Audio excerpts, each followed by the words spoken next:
Hello everyone, I welcome you to another session of Political Science class with me for class 12, and we'll continue from the previous session. Okay, in the last session we have talked about the growth of unilateralism, and we talk about the first Gulf War, right? The first Gulf War, that is between Iraq and Kuwait. We have talked about Operation Desert Shield, we have talked about Operation Desert Storm, and how with a coalition forces of 30 countries, made a military attack against Iraq to liberate Kuwait. And finally, Kuwait was liberated. Now, what was the causes? Okay, what was the consequences that was made in the first Gulf War? The consequences are the first one. The war, through this war, it established U.S. supremacy, or it showed U.S. dominance in world politics, the first one. The second, this Gulf War, it shattered the illusion of Arab unity. Now, in the Operation Desert Storm, I've mentioned that some of the Arab countries sent her troops to Iraq, right? So out of 20 Arab countries, it is said that 12 Arab countries sent her troops in Saudi Arabia. So we see that there is more than half of the countries, supporting the coalition forces to attack Iraq. So it divided the Arab, there was a division within the Arab countries. So this shattered the illusion of Arab unity. This was the second point. And what's the third point? It's saying that although the war ended in February 1991, the sanctions here means a threatened penalty for not obeying or a law. It is like a blockade. Now the sanction, though it ended in 1991, the sanction imposed on Iraq, it continued for many years.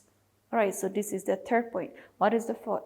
The fourth point, in this war, it showcased U.S. military, her sophisticated arms and ammunition. So some of the writers, they call this war as a computer war because of the use of smart bombs from the United States of America. Some writers also call this as a video game war. Why a video game war? Because a lot of publicity, a lot of television coverage was made on this military, how these coalition forces attack Iraq. Now, in this war, it is said that Kuwait's 500 oil wells, the oil wells, around 500 was set ablaze. Now, we see that this caused a massive harm to her economy. It shattered her economy. All right. Now, the last point. 3 countries, that is Germany, Japan, and Saudi Arabia. It's said that these 3 countries provided a huge monetary assistance for this attack. All right, though US was the leader, monetary assistance came from these 3 countries. So some of the writers concluded that US benefited from this war. So these are the 5 consequences of the first Gulf War. Now this Gulf War, it led to loss of thousands of civilian lives, both Iraq as well as Kuwait. And as far as this war is concerned, Iraq was greatly shattered. It disturbed her economy. Her economy was unbalanced. It also proved the US dominance in world politics. So in this invasion, Kuwait was liberated, no doubt, but it showed America's supremacy or dominance. Now the next topic is this emergence of Taliban in Afghanistan. Now when I say Taliban, most of you will have knowledge about Taliban, right? What is their role? What do they do? What are their activities? Now it is said that by the end of 1996, Taliban, that is also called the student of religion. It is said that by the end of 1996, Taliban, they started to gain control over 90% of the territory in Afghanistan. Now, the moment they have gained control over this territory or this country, they started to commit all atrocities. It caused disturbances. Why? What was the aim? Why did they commit all those atrocities? Their aim is to establish extremist Islamic regime. okay, extremist Islamic regime in Afghanistan. That is the reason why they are committing all those atrocities. Now, it led to a gross violation of human rights. Now, it is appear that as if the Taliban are going to turn Afghanistan into a most barbaric medieval society. Instead of developing this Afghanistan country, it is making it worse. It is turning like a medieval society where killing was common. Okay, this is how the Taliban rose her dominance and gained control over Afghanistan. Okay, we'll keep here and we'll see how Taliban has a role in this 9/11 attack. When I say 9/11 attack, this is a very important topic in this unit. Okay, 9/11 attack, most of you will know, right? It is the attack on the United States of America. Okay, now September 11, 2001 attack.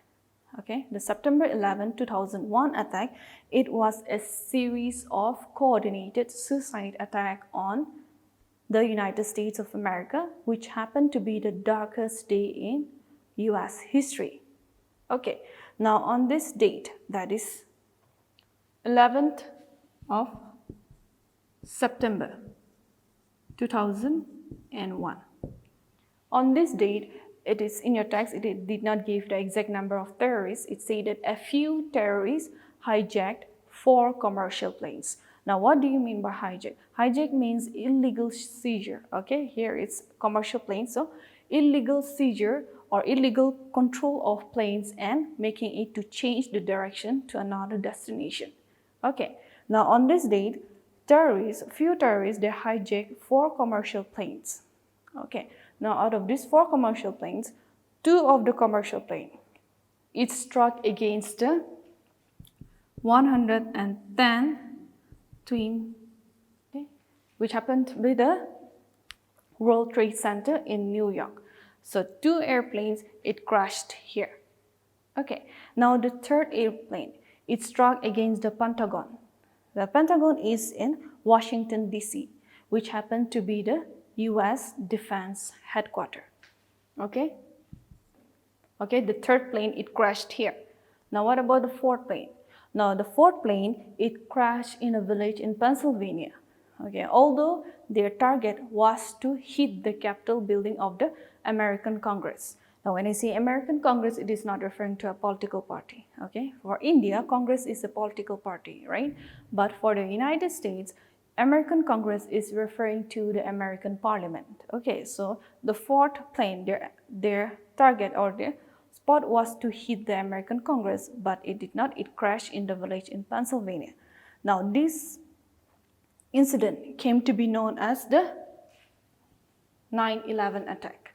Okay, now it happened on the 11th date. Okay, but why 9/11? Don't get confused with this, because in the US, for them, in the US English, it is more common for them to mention month first and the date later, whereas in India, it's just opposite, right? For us, for Indians, we mention the date first, then the month. But for the United States, it's the opposite. They mention the month first and the date. That's why it is known as 9/11 attack. Okay, some of these writers and prominent leaders, they compared this attack or this incident as how the Japanese attacked the US naval fleet, that is Pearl Harbor in Hawaii. Okay, but as far as the loss of life is concerned, okay, the 9/11 attack, it is a global tragedy. It's saying that it is estimated that it killed more than 3,000 people from 80 nations.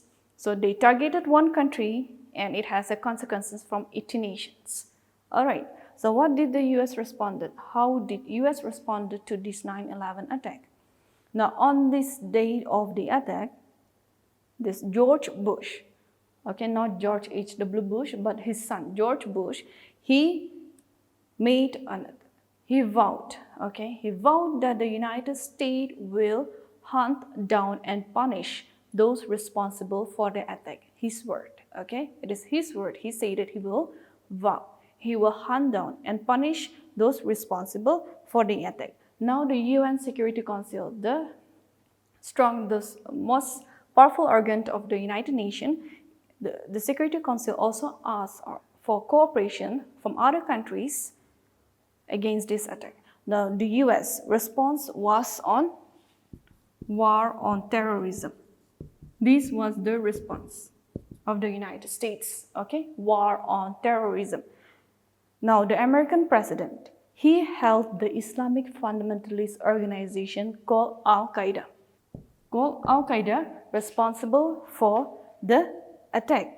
Now, the Taliban government in Afghanistan here, the Taliban government in Afghanistan was not only accused of supporting Osama bin Laden, it was not only accused of supporting Osama bin Laden, but also actively supporting Al-Qaeda. Okay, when I say Al-Qaeda, it is referring to a militant Islamic group, okay? A militant Islamic group, and the leader is Osama bin Laden, okay? Now, at present, Al-Qaeda is considered as one of the other terrorist organization. Okay, now the United States is accusing Al-Qaeda and the Taliban in Afghanistan, as well as the leader, that is Osama bin Laden, for the 9/11 attack. Now, after making massive preparations, okay, the United States, after making massive preparations, along with the cooperation from European countries as well as Iran, Pakistan, they joined the United States and they launched Operation Enduring Freedom. So the name of the operation, the effect of the combined coalition forces was known as Operation Enduring Freedom. Now, what is the aim of this Operation Enduring Freedom? To root out the Taliban regime in Afghanistan, to disturb the network of Taliban's, whatever activities they are engaged in. Now, this global war on terrorism, this global war on terrorism was not only to disturb the network of the Taliban, but also to prevent all dangers of terrorist attack. Now, it is said that the Taliban regime in Afghanistan, it failed by December 2001. The presence of Taliban government, it finally declined. Now, their leader, that is Hamid Karzai, he formed an interim government and later on he became the president of Afghanistan. The US president announced the withdrawal of these US forces from Afghanistan by the end of 2014. But later on, the United States agreed to keep some forces, a little bit of US military forces in Afghanistan even beyond 2014. So we see that even though the presence of Taliban regime in Afghanistan declined by December 2001, we see the presence of United States of American troops till 2014 and even beyond. So this showed US military might and capability even in this Operation Enduring Freedom. Okay, now the impact. Okay, what was the impact? The impact was that it led to a loss to thousands of civilians of life. Now, because of this attack, many countries, they started to make laws, new laws, okay, on how to deal with terrorist attack. They started to make anti-terrorism legislation, how to deal with terrorist organization or how to deal with terrorists or their activities, okay. So this is one of the positive impact that the other countries has taken from this 9/11 attack. Okay, now as far as this 9/11 attack is concerned, US was the action of United States along with this coalition forces, it was a success, okay. It was able to root out the Taliban government, maybe not fully, but it declined the Taliban's presence in Afghanistan. Okay, Iraq invasion. The next topic is Iraq invasion. Now, what is Iraq invasion? In the previous session, we talked about Iraq and Kuwait, right? In that session, we see Iraq invading Kuwait. Now here, in Iraq invasion, it's not Iraq attacking another country, but other country coming and attacking Iraq. All right, so this Iraq invasion, I'll give you a short one. The US proposed to launch an attack against Iraq, okay, in 2003. Now, what was the objective of this Iraq invasion? The objective of this Iraq invasion is to prevent Iraq from developing weapons of mass destruction. WMD, in short, it is also known as. Thus, the US, along with 40 other countries, they form a coalition, okay, to attack Iraq. Now, this happened on the 19th of March. 19th of March 2003, the US launched an attack against Iraq. Now, as it is estimated that in this Iraq invasion, okay, thousands of civilians were killed since the military intervention. Now, this US invasion against Iraq came to be known as Operation Iraqi Freedom. Now, what is Operation Iraqi Freedom? In short, it is US military action against Iraq so that Iraq will not develop weapons of mass destruction. This should be there in your answer. Okay, this is the keyword for the Iraq invasion. Okay. Now, what is the consequences? Was Iraq invasion a success or a failure? As far as Iraq invasion is concerned, okay, it ended in a failure. All right. Now, it in the failure. Why? It's because when they attacked Iraq, they did not find any weapons of mass destruction in Iraq. First point. Okay. Now, when the coalition force or the US did not find any of the weapons of mass destruction, US defended her actions by saying that this invasion or Iraqi invasion was necessary to free the people of Iraq and to establish democracy. This is the reason what the United States gave for Iraq invasion. Okay. Now the second, her defense or her viewpoint to establish democracy, it led to a number of questions raised. The first one, it says that who gave America the authority to play the role of global moral police? This was the first question raised. The second was, should we allow outside countries to intervene in the internal affairs of the country? Okay, to establish democracy is the innermost affairs of a country, right? In Iraq, it is an independent or a sovereign country. And to establish a democratic form of government, it is the sole responsibility of Iraq and not outside country. So it raised this question. Okay, now the third point, it said that US main focus was on Iraq oil, okay, and it has nothing to do with establishing a democratic form of government. Okay, the last point, Saddam Hussein. Now, Saddam Hussein was captured in 2003 during the Iraq invasion, okay, and he was hanged on 2006. Now, even though after the execution of Saddam Hussein, Iraq did not return to a zone of peace. There was no peace in Iraq, and even at present, there is no peace, right? So, in Iraq invasion, okay, thousands of civilians were killed. On the other hand, it is estimated that over 3,000 of American troops were killed, or American soldiers were killed through this invasion or by this invasion. So this showed a total failure of the United States, both militarily as well as politically. Why militarily? Because there was no weapons of mass destruction. On top of that, US lost more than 3,000 of US soldiers, right? Why politically? Because it could not establish democratic form of government. That was not their aim, even though they defended by saying this, right? And even on the other hand, even though after the execution of Saddam Hussein, one of the most wanted terrorist leader, Iraq did not turn to a zone of peace. So both militarily and politically, Iraq invasion ended in a failure. Okay. Now, in conclusion, we can say that as far as Iraq invasion is concerned, it was not successful. Okay, Iraq invasion ended in a failure. So with this, we'll end this session, and in the next session, we'll talk about the US dominance in military, in economic, as well as in cultural sphere.